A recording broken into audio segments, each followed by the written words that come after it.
What is up, everybody? I'm Nolex, giving back with some more Hearthstone Battlegrounds, and I'm gonna do something a little bit different for today's video. This is still post commentary, but I'm gonna look at two games, and I'm kind of just gonna jump around in them rather than doing the sped up footage and showing you the full game.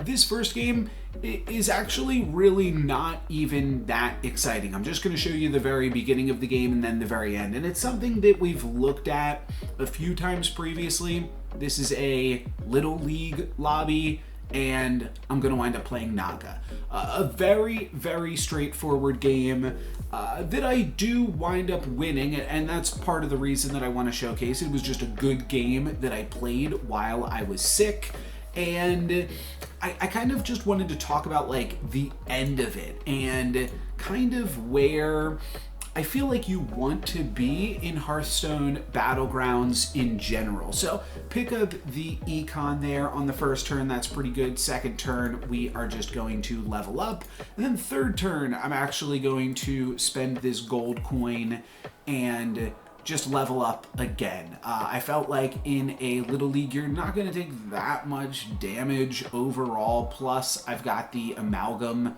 kind of helping me out to win these early combats here. Some people are, my opponent this round is going to be able to play 3 minions because of their hero power, but some people will only play 2 things this turn. But regardless, I just want to get to 4 as soon as possible, and then I can figure out what I'm playing. If I wind up finding a noob to play undead, if I wind up playing some interesting Naga things, probably not Quillbore, but it's all decided pretty quickly for me, where on turn 4, I just find 2 Zesty Shakers. And that's why I said, like, this game isn't really worth diving into.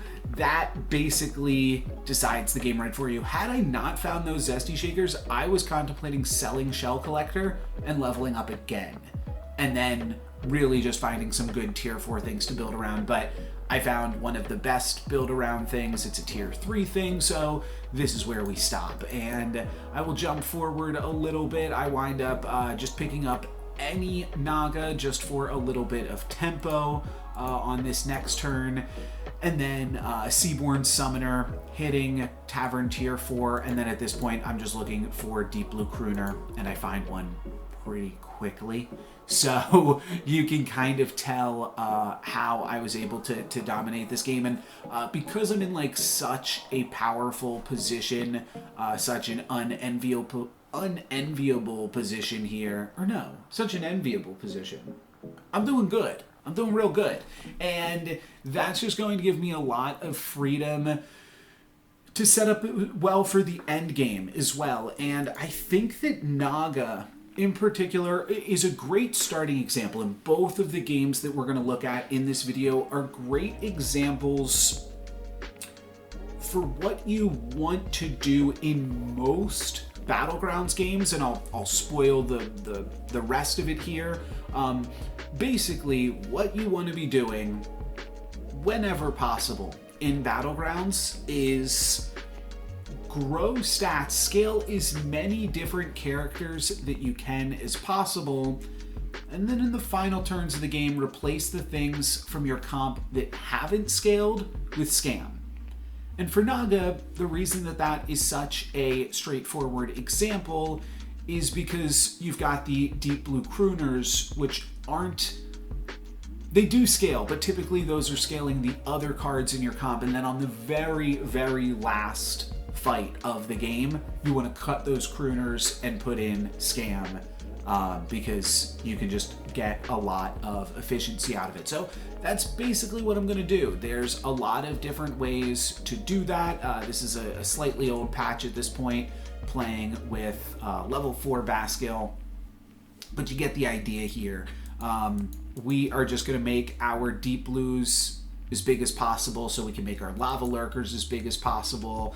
Zesty Shaker lets that all happen. And then we're going to cut the Deep Blue Crooners as late as we possibly can. Here we go. Jump forward, triple the Deep Blue Crooner, triple a Lava Lurker. Still haven't found more Zesty Shakers, but I do find another Deep Blue Crooner on top of that. One of the things that makes this such a powerful strategy in Little Legends, and I believe that I've talked about this before. Oh, I do find another Zesty Shaker here as well.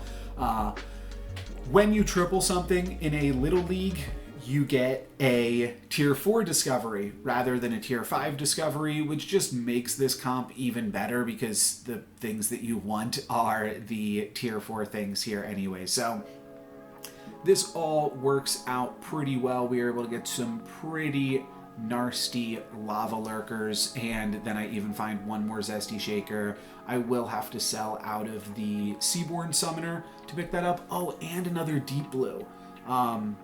Yeah, that's pretty good. I could hang on to the Seaborn Summoner, but at this point I basically have everything that I need anyways. Just gonna grab another Deep Blue, throw it on the Zesty Shaker in the shop even, so that way I can still play another Deep Blue. And I wasn't sure if my first Lava Lurker here had already had 2 stats on it. It did. We just saw it in the replay, but you're paying attention to a bunch of other stuff. Still a lot of players left in this lobby for how powerful I really am at this stage of the game. Locking onto the Zesty Shaker, by the way, and picking up the Deep Blue Crooner lets you play the Deep Blue Crooner that turn, and then at the start of the next turn you can Zesty Shaker, get the one in the shop with a Deep Blue before purchasing it. So it's just super ideal here, and you can see we just have a super ideal setup. I'm going to find one more Zesty Shaker even,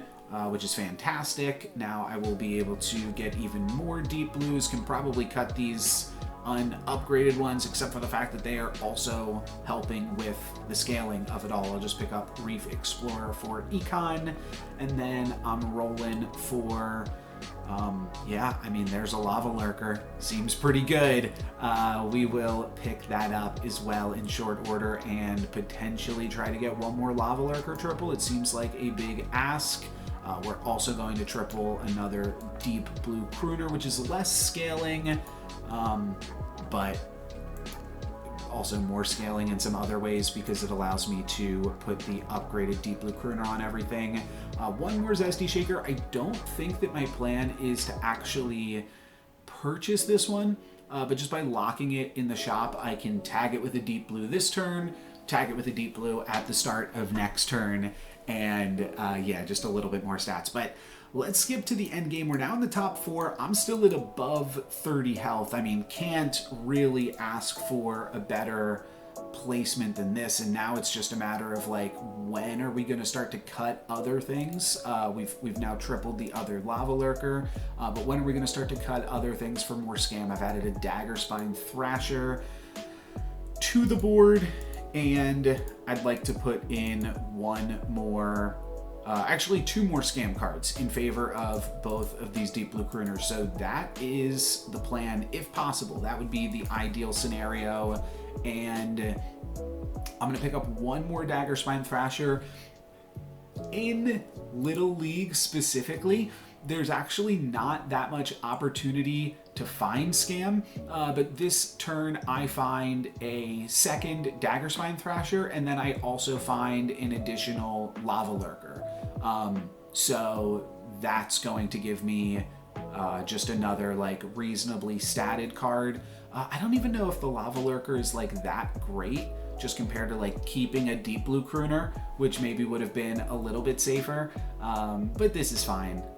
This is totally acceptable. Just pick up an Oozling here to finish things off, and that's all she wrote. We're gonna move on to the next game in just a moment, but we will finish this one off. Let's skip to the combat actually. So I get both of the Dagger Spine Thrashers in there, and you can just see compared to my opponent, I'm absolutely huge. I also taunt up both of the Zesty Shakers in case like my opponent does have some means to interact with me. Could have looked for Syndrosa, added that to the final board since my opponent was on Undead, but it's kind of on my opponent to try to scam me here because I have done a better job scaling. So yeah, just a quick game I wanted to run through. I think the second game in this video is definitely a little bit more interesting, just in terms of the anomaly and the hero power both. But it's also a similar kind of setup in the end game, but with a different tribe. So in this one, we've got Path of the Treasure Seeker. I'll mouse over that in just a second here because it wasn't working in the hero select, and I'm playing Silas, picking up some Dark Moon tickets, which I think is a pretty cool hero as well. Just kind of like has a little sub game. I found that I really like Silas. So this is the one that you basically just have an invisible Elise, and you can refresh that and find golden monkeys. I'm going to start with South Sea Busker to kick things off. But then I'll talk about, I'm going to skip through most of this early game here, just wind up like picking up things that have tickets on them on turn 3.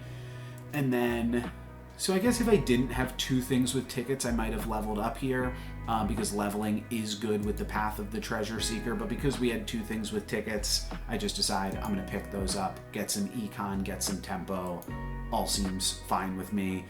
Next turn, looks like I pick up some more tickets. And then I'm going to find my way into Demons. I've got double Soul Rewinder to kick things off.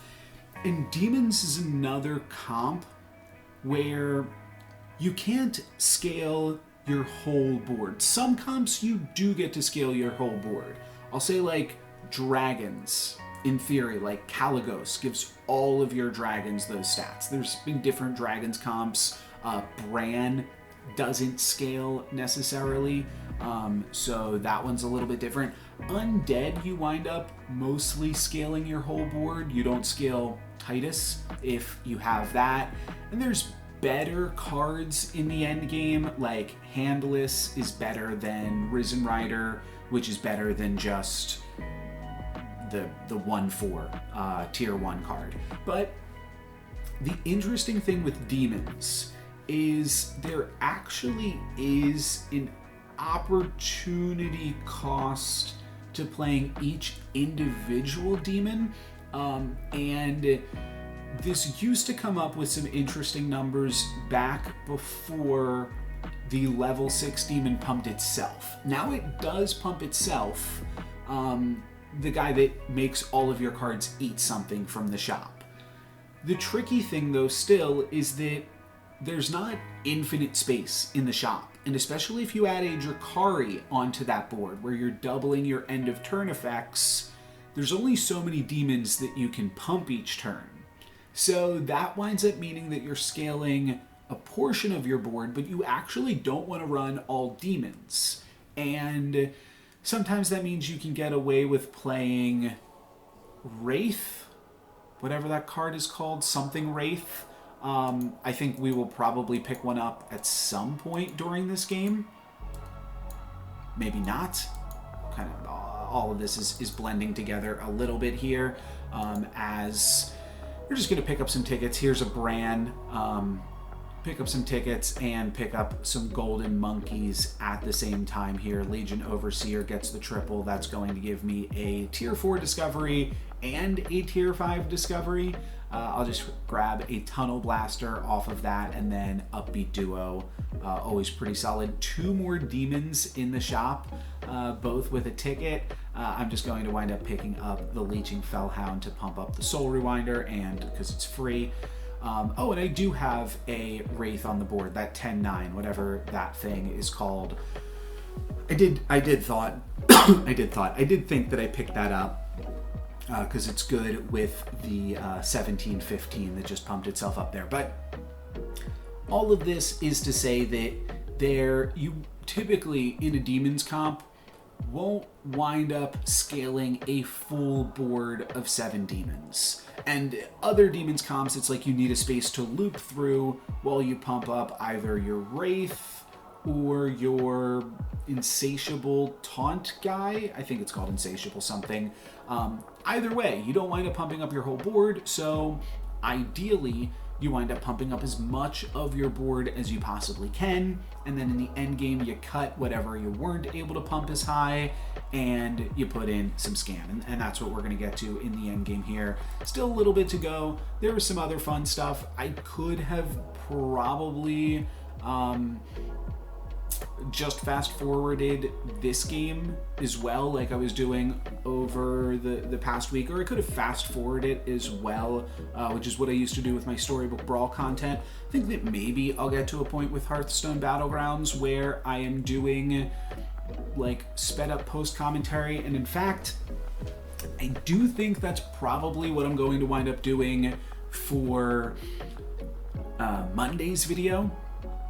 That'll be Monday the 23rd, if I am not mistaken. Yeah, that is a really, really fantastic game that I wanted to make sure that I showcased, even though I'm feeling better now and I can probably just put out some live commentary starting on Tuesday. I'll go back to uploading games with live commentary. Hopefully you guys appreciate it. Just, I wanted to just get some content out and have some fun with it. And I did play some really fun games while I was sick that I wanted to showcase. This is more just like an instructional video more than it's like a fun game. It's a weekend upload. I wanted to save Monday's upload for Monday because sometimes my weekend videos, only the true fans are still watching on the weekends. So yeah, there is the famished Fellbat that is going to be able to give us a little bit of stats, and you can see now I've got like the double Wraith going, and then I've got a few other demons that I could potentially be pumping, plus the Upbeat duo. Looking for another Fellbat here, not going to be able to find it, unfortunately. Do find an Uther, which I could use to pump something. Maybe I'll just throw that at like something in the shop or something, not entirely sure here. Malchezaar is cool and has some interesting synergies with the other things we got going on, but what else do I want to say here? I don't know. There's not too much. Oh, this was a really interesting turn because I kind of wanted to make a copy of Malchezaar, and I'm going to sell to pick up another Malchezaar, but I also want to make copies of Famished Fellbat and the Wraith. So yeah, just kind of like an awkward thing to think about. Potentially could have just put Malchezaar in there, and what that kind of allows me to do, though I do like the double unupgraded Malchezaar too, because you can still put one in, get 2 rolls, sell it, and then put the other one in, get 2 more rolls, sell that. So like I thought there was still an upside to having only 2 Malchezaar, but the ideal here is Wrathweaver, not Wraith, Wrathweaver. That's why I couldn't remember the name of it, I was getting it wrong. Ideally triples into a 3rd Famished Fellbat, since we are on tier 5 now. So that was part of the idea here. We also find a Tichondrius. We could maybe go in that direction. And we do have the upgraded Upbeat duo. Unfortunately, not going to find the Famished Fellbat here. But there's like a lot of different ways that we can play this. The Legion is really good with the Fellbat, but here's where you'll see you start to get into a little bit of the awkwardness with Famished Fellbat. I've got 2 Famished Fellbats, which means I could theoretically eat 10 things in the shop, and then I find a Drakari Enchanter. There's not going to be enough things in the shop for me to eat ever, so it does just get really awkward, and that's where I'm going to want to pick up some scam for the end game. So I pick up a Manoroth here, Golden Monkey with a ticket. I think I gotta grab that one. Was hoping to I don't know. I mean, yeah, a Golden Monkey with a ticket is fantastic. I didn't even know that could happen. And then I'm gonna roll, and I find a second Manoroth, but looks like I'm not super interested in that. Somewhat interested in the Floating Watcher with the fact that I've got the Upbeat duo. I can make a lot of different triples happen. I can make Floating Watcher plus Fellbat. I can make Malchezaar plus Fellbat. A lot of different ways to take it. what I am ultimately going to wind up going for here next turn is the Malchezaar and the Ticketus. And same kind of, now I think that I possibly could have gone for Malchezaar plus Floating Watcher. I like Malchezaar plus Ticketus. They're like a combo with each other. But the other idea here that I did express earlier, kind of jumped the gun on it a wee bit, is the fact that I wanted to pick up triples of cards that weren't Fellbat because I could potentially discover Fellbat. So that is part of the idea that's going on right now. Going to take a ton of damage, but I do move into the top 4 as I have not taken any damage up until this point. And now I'm going to grab a Malchezaar. I even find another Malchezaar in the shop, and I'm also going to take a look for these Fellbats here. I've got one Golden Monkey, and that's actually just enough to find the Fellbat triple. And now all of a sudden I don't need any more Fellbats if I were to even find some. So I'll just grab an Uther, I believe, just to throw like a little bit more stats. I mean, yeah, maybe Warp Wing is fine too, just because I want to add some non-demons to my final board at some point. So here I'm going to play with the double Ticketus. Part of why I do really like double Ticketus is because they get to pump each other when they are not tripled, which I think is a lot of fun. I'm going to get rid of one of these extra Golden Monkeys in my hand for a triple reward, and I'll just pick up Zap. That could like maybe also go on a final board potentially, but at this point I'm now no longer interested in the Golden Monkeys. I'm just playing down Malchezaar. Gonna roll for Ticketus at this point, and for Fellhounds that have Dark Moon tickets attached to them. Why not? We'll pick up that. I will pick up a Manoroth off of that Dark Moon ticket.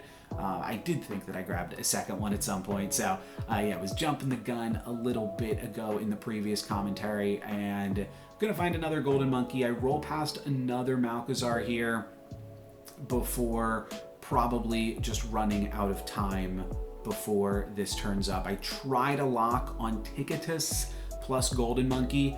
My turn was up, but also you can't really lock with Famished Fellbat, which is one awkward thing about demons. That would have been really good pickups, but unfortunately it just wasn't time. I didn't have space in my hand, actually. I'm holding on to 9 things currently, so I could have bought one of those things, but then I would have lost the space. My board is pretty big right now, though, compared to this opponent, but I am 85% to lose this one still. And I am going to wind up taking a little bit of damage here from it. It's very, very close, but because my opponent has a level 6 character, I wind up taking 11 damage down to 8. This potentially moves me into the top 3. If Toki or the Lich King dies, Toki's going to go down there, and now it's like more or less the finals. I've got to take out Lich King because I can't afford to lose, and then I've got to beat Zephyrus in that rematch there. So I'm just going to try to get as many stats onto the board as possible, and then I'm like considering this the end game. I do see that Quillbore thing there. I think that there was some potential to want to pick that up, but yeah, just rolling for the Ticketus because I'd love to combine them so that way I don't have to lose them, and the Floating Watcher. But I'm going to grab the Watcher. Awkwardly, in order to grab the Watcher, I need to sell out of the Ticketus, so it was really like one or the other there, because I needed to make some room on my board. I also get to triple Zap, which is like pretty random, but whatever, I'll take it. And then I'll play Golden Monkey, find another Famished Fellbat, though at this point Fellbat is just a demon that's going to trigger the Wrathweaver and increase the power of the Floating Watcher. I triple the Manoroth. That's pretty silly. So I'm going to wind up getting a tripled Manoroth here onto the board and a tripled Zap, though not going to have the time to throw the Zap onto this final board. Manoroth's a little bit awkward because it is technically a demon, so it can take away some of the potential demon pumps from other units that I'm trying to play, and can be a little bit awkward. But here we can see like an exact example of this same thing from my opponent. They were able to scale Carbonic Copy as much as they could, and then they just threw 3 scams onto the board. So 3 Carbonic Copies, 3 scams. That's all she wrote. We actually grab a tie there, so this game is going to be a little bit longer than I had imagined even, though not that much longer. We're up against the Ghost. One of those two is probably going to kill each other, and then we're gonna come in and pick up the pieces. Ideally, I'll pick up Leeching Fellhound here just for a little bit more self-damage to grow my team, and then at this point probably want to cut the Ticketus because, I mean, we can keep it. It's not hurting me. And I can scale at the beginning of next turn, but I just mean like for the final combat, I probably just want to cut a few things for like this scam, and I do eventually pick up that Bramble. I find a Malcazar, which Malcazar is free, and when it comes with a Dark Moon ticket, it actually is positive econ, so there's no reason not to buy it there. And then the tier 5 Discovery, I find another Manoroth. Here I'm thinking about selling the Ticketus, and I actually wind up selling the Malcazar, just so that way I could put another Malcazar in. And I think that part of the consideration here is that I may not want to spend that much time next turn rolling, and kind of just like deny myself enough time to put the exact correct board together. I think that ultimately, though, that was probably a mistake. I probably should have just rolled with Ticketus for one more turn, literally rolled with it, kept it in my posse here to just gain a little bit more stats. But one of the awkward things is keeping demons around on the board does mean that other things are going to steal those buffs from the Famished Fellbat. And I felt like I kind of wanted to get the Malcazar out of there eventually, so that I could just focus on a core group of demons. Potentially, like, could have sold down even further and put Drakari Enchanter on the battlefield. But either way, we are on to the finals here, and I'm going to cut some demons, whatever ain't cutting it, whatever doesn't look big enough, and then I'm going to just put as much scam as possible. We see Sindore, Dagger Spine Thrasher is also pretty interesting. That was used in the previous game, though. Kind of already have enough scam, and there's only like 2, maybe 3 things worth cutting. So I'm like trying to see if there's anything better potentially to throw in here. And like we find a Leroy, find another Dagger Spine Thrasher. There's a lot of opportunities for different various scam, and there's so much opportunity for scam that I don't really even need this Wrath Weaver. I cut the Malcazar last turn, which excuse me, obviously had a lot of stats, but now there's just like so much better interesting opportunity for like Leroy, the branch guy, Dagger Spine Thrasher. Dagger Spine Thrasher is a little bit awkward unless I were to pick up like the Slimy Shields, because I might actually run out of